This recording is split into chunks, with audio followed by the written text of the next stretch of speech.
Our scripture reading this morning comes from Matthew 2, verses 1 through 11. You can follow on the back of your bulletin or on page 783 and 4 in your pew hymnal or pew Bible. In the time of King Herod, after Jesus was born in Bethlehem of Judea, wise men from the east came to Jerusalem asking, "Where is the child who has been born King of the Jews? For we observed his star in its rising and have come to pay him homage." When King Herod heard this, he was frightened, and all Jerusalem with him. And calling together all the chief priests and scribes of the people, he inquired of them where the Messiah was to be born. They told him, "In Bethlehem of Judea, for so it has been written by the prophet. And you, Bethlehem, in the land of Judah, are by no means least among the rulers of Judah. For from you shall come a ruler who is the shepherd of my people Israel." Then Herod secretly called for the wise men and learned from them the exact time when the star had appeared. Then he sent them to Bethlehem, saying, "Go and search diligently for the child. And when you have found him, bring me word so that I may go and pay him homage." When they had heard the king, they set out, and there ahead of them went the star that they had seen in its rising, until it stopped over the place where the child was. When they saw that the star had stopped, they were overwhelmed with joy. On entering the house, they saw the child with Mary, his mother, and they knelt down and paid him homage. Then opened the treasure chest. They offered him gifts of gold, frankincense, and myrrh.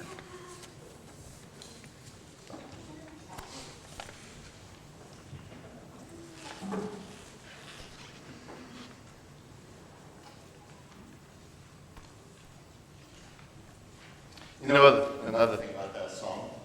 Bethlehem is not a port city. Just saying. Picky. What are the glaciers now? Babies are so cute. I love babies. I love that you brought a baby today. That's so sweet. Carolyn Hamilton Arnold, who's with Week of Compassion. 2 weeks ago, I went up to Paradise to meet with Caroline and with Pastor Janice to just talk about how things have been going since the fire in Paradise. And Caroline brought her 7-month-old baby boy with her. And he was so cute. I don't know what it is about babies liking all people, but have you ever noticed that? Maybe it's I'm with you there. You know, there's some camaraderie here. There's some in common things here. But he was no exception. I got to carry him around most of the day, and that was so cool. I noticed that Nancy Morgan-Ferguson posted a bunch of pictures of her new grandson. My niece posted a lot of pictures of her new baby, too. Babies make me smile. I know babies aren't everybody's thing, but for me, babies make me smile. But other than the Christmas Eve service that we had last week, we haven't really talked a lot about the baby Jesus. We sort of did when we mentioned the child whose name is Emmanuel last week, but we really haven't walked into the stable to kneel down with the shepherds and experience this Christ child firsthand. So let's do that this week, okay? Hey, it's, this is the 4th day of Christmas, so let's do Christmas. Let's talk about Jesus. So, let's see. There's only 2 of the 4 gospel writers that give us the story of Jesus' birth. There's Luke and there's Matthew. Last year we had Luke, so this year that means we have Matthew. Uh-oh. We got a problem already. We aren't going to share the stable with the shepherds because Matthew's gospel doesn't even have shepherds in the stable. That is going to be a problem. The best that we get, in fact, we don't even, there's nothing even mentioned about the when and where of Jesus' birth. Okay? The best we get is the last verse of chapter 1, where it says, and Joseph named his son Jesus. And then in the last verse of the passage, that Barbara read this morning, we get to see the wise men who visited Jesus long after the child was even born. They figured that he was probably walking by the time that the Magi came to see him. This is Christmas, for goodness sakes. What in the world? I want a story about baby Jesus. How baby-like. I want a feel-good baby story, and this is not what Matthew gives us. I mean, how is it that the only other gospel writer besides Luke who even mentions Jesus' childhood manages to ruin my Christmas? Matthew gives me nothing to get all gushy about. When we have the kind of year that we had in 2019, I want a cute baby story, not a story about some self-absorbed, narcissistic king who was so insecure about the possibility of someone challenging his throne that he would send people out to kill a baby. That is not cute. That is not fair. That's not what I want. I want cute brown baby Jesus in a manger with 2 donkeys, 3 goats, a little horse, and the drummer boy. That's what I want. Pa-rumpa-pom-pom. But I guess we have to work with what we've got, and what we've got this year is Matthew. So, the first thing to take note of as we look at the Gospel of Matthew's story here is that it was a group of foreign pagan mystics who found Jesus instead of the Jewish priests. Now, these astrologers were the first to recognize Jesus as the one who was divinely anointed. Now think about how offensive that must have sounded to the people who first heard Matthew's gospel. Matthew was supposed to be the most Jewish of the 4 gospel writers. But God chose pagan astrologers to be the ones to find Jesus. Now, I'm okay with that. I'm okay with that part of the story because when people want to give me grief for hosting an interfaith podcast with a pagan mystic, I say, listen, according to Matthew's gospel, pagan mystics were the only ones who even had the tools, knowledge, and resources to find him in the first place. And when they found him, they called him king, and they showered him with gifts, and they loved him. The second thing to take note of is how dark and traumatic this story is. Now, the good part, fun part, the hallmark moment of this is when the Magi found Jesus and gave him gifts. The rest, it involves the Magi accidentally tipping this crazy King Herod off about Jesus' birth. And Herod's solution for dealing with this realization is to send out people to kill all of these children in this region. You don't see Hallmark cards with soldiers searching the countryside looking for Jesus with swords drawn, right? You don't. I'm glad we don't. I'm glad we don't have that. I'm just saying that it's really hard to be sentimental when you've got Matthew's gospel in front of you for Christmas. The problem is if we want to be honest, we really want to be honest, Matthew's gospel probably makes the clearest connection between Jesus' birth and what is going on in the world today. Corrupt governments and corrupt religion teaming up to preemptively take out somebody who might be a threat to their power. Refugees fleeing violent repression and seeking asylum in other countries. Corrupt rulers employing violence to achieve political ends. Killing large numbers of people in an attempt to hunt down just one person and explaining away civilian casualties as justifiable collateral damage. Weird. And yet, sadly, there are way too many examples of this from any time in history, in any place, anywhere in the world. So I guess I just need to back off. I need to let Matthew have a chance. Not only is his birth story one of the ones that makes the strongest connections between the nativity and the harsh realities of the world at any time in history, it's also the story that most clearly relates to the birth of Jesus, to the bigger themes, to his mission and ministry in the world. Now, this is where I start perking up and start paying attention to Matthew's gospel, even though I really want my cute round baby Jesus in the manger story. See, my favorite meta-theme in literature is the hero's journey. Okay? And that's what I see here in Matthew. I think Matthew's gospel does the best job at linking the birth story with the most important stories of the Jewish faith and the most important heroes of the Jewish tradition.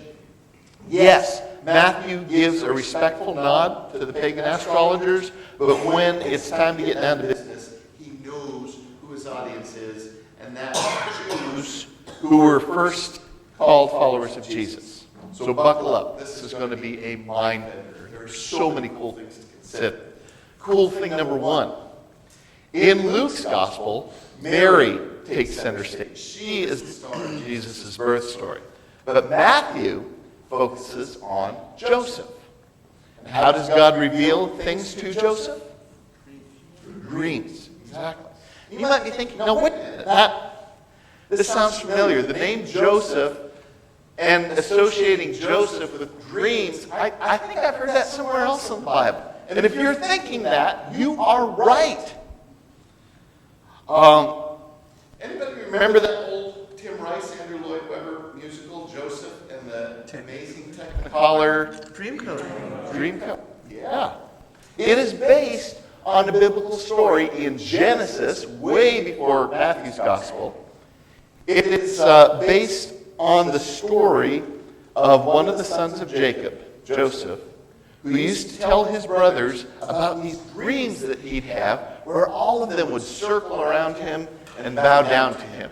Now, as you can imagine, if you've got a little baby brother coming to you and telling you about all these dreams where you're bowing down to him, you're not going to put up with that for much longer. And they set a trap for him, and they did what almost probably any older sibling has thought about at one time in their life, and that is, I think I'm going to throw him in a pit and sell him to slavery to Egypt. And they did. That is exactly what happened. But that ended up being a good thing in the long run, believe it or not, because Joseph became a pretty important person in Egypt.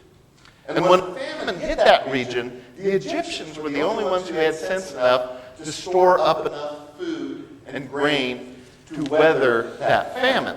But the Hebrew people in the land of Canaan, they weren't so prepared. And so Joseph's brothers, not knowing what happened to Joseph, they went to Egypt. They reached out to Egypt for aid, and lo and behold, they discovered little Joe had become a ruler in Egypt. Now, talk about your awkward family reunions, right? But Joseph took his brothers and his aging parents into Egypt to save their lives from the famine. Now, how convenient was that? So Joseph, Jesus' earthly father, who we're talking about this morning, wasn't the only dreamer by that name who was told to take his family into Egypt to save their lives. Great connection, right? We're just getting warmed up. Cool thing number two. While it was a great thing that Joseph the dreamer brought his family into Egypt to save them from the famine, you got to remember that after Joseph died, the Hebrew people became slaves in Egypt. And so Egypt went from being a place of refuge for the Hebrew people to a place of slavery, oppression, and suffering for the Jewish people. And then all of a sudden, the story of God's people was not about getting them into Egypt. It was about getting them out of Egypt and out of that slavery. And that, folks, is the beginning of Israel's birth of a nation story. It's the great liberation. God's decisive action for God's Jewish people was to bring them out of captivity, lead them to a new hope and a new future and a promised land.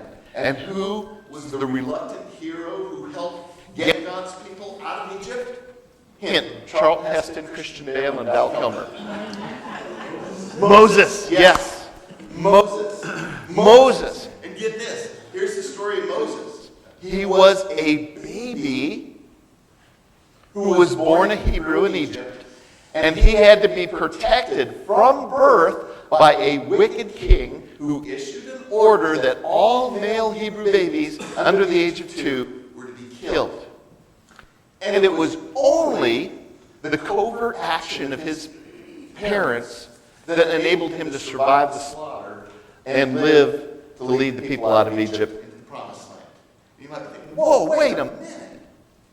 According to Matthew, Jesus had to be protected from a wicked king who ordered all male babies under the age of 2 to be killed. If you were a Jewish person learning about the story of Jesus for the first time, this would definitely pique your interest, wouldn't it? Wait, there's a connection between Jesus and Moses? Yes, yes there is. Still cool? We're still just getting warmed up. Every Jewish family recited and partially enacted the stories of the escape from Egypt every year at a holiday that is known as Passover. Right. The story was actually more familiar to them than the Christmas story is to most Christians. Every Hebrew kid grew up on stories of Moses floating in a basket among the bulrushes to avoid the slaughter of the infants. Matthew's audience definitely picked up comparing Jesus to Moses. Matthew was for sure saying that Jesus is God's chosen agent of liberation, just like Moses was.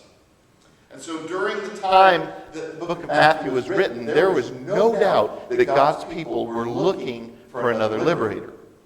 So for more than 400 years, Israel had been under the rule of foreign powers. First there was Assyria, and then Babylon, and then the Persians, and then the Greeks, and then finally the Romans.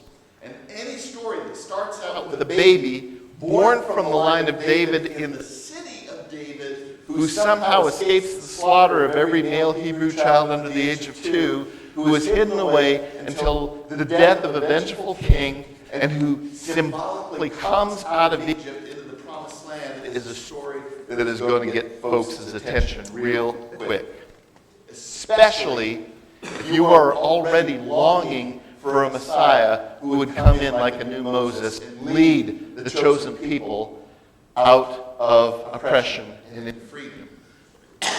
And so, in this context of Matthew's message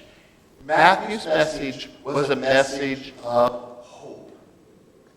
And what is our theme this year for Advent Christmas? Hope. Matthew's gospel is loaded with signs of hope and promise. Matthew's gospel was a message of real good news for real oppressed people. God is acting in humanity, in throughout history, just as in the time of Moses. God has heard the cries of suffering and has seen the injustice that his people are being subjected to, and has anointed a liberator to cast off that yoke of oppression and lead these people to freedom. This is how Matthew begins the story of Jesus. And I love how Matthew ends the story of Jesus too. Matthew ends the story of Jesus with the disciples gathered outside on a hill, waiting for Jesus' ascension into heaven. And Jesus said, "Lo, I will be with you, even until the end of the age." Okay, maybe it is good that we get Matthew's birth story this year. As much as I like stories about cute brown baby Jesus in a manger, I think there are times when we should be reminded of how God connects with us on the level of one who hears our cries and leads us out of fear and slavery into the wide open spaces of God's love all the while promising to be with us always. Welcome to our world, Jesus. Live among us, your people, now and forever.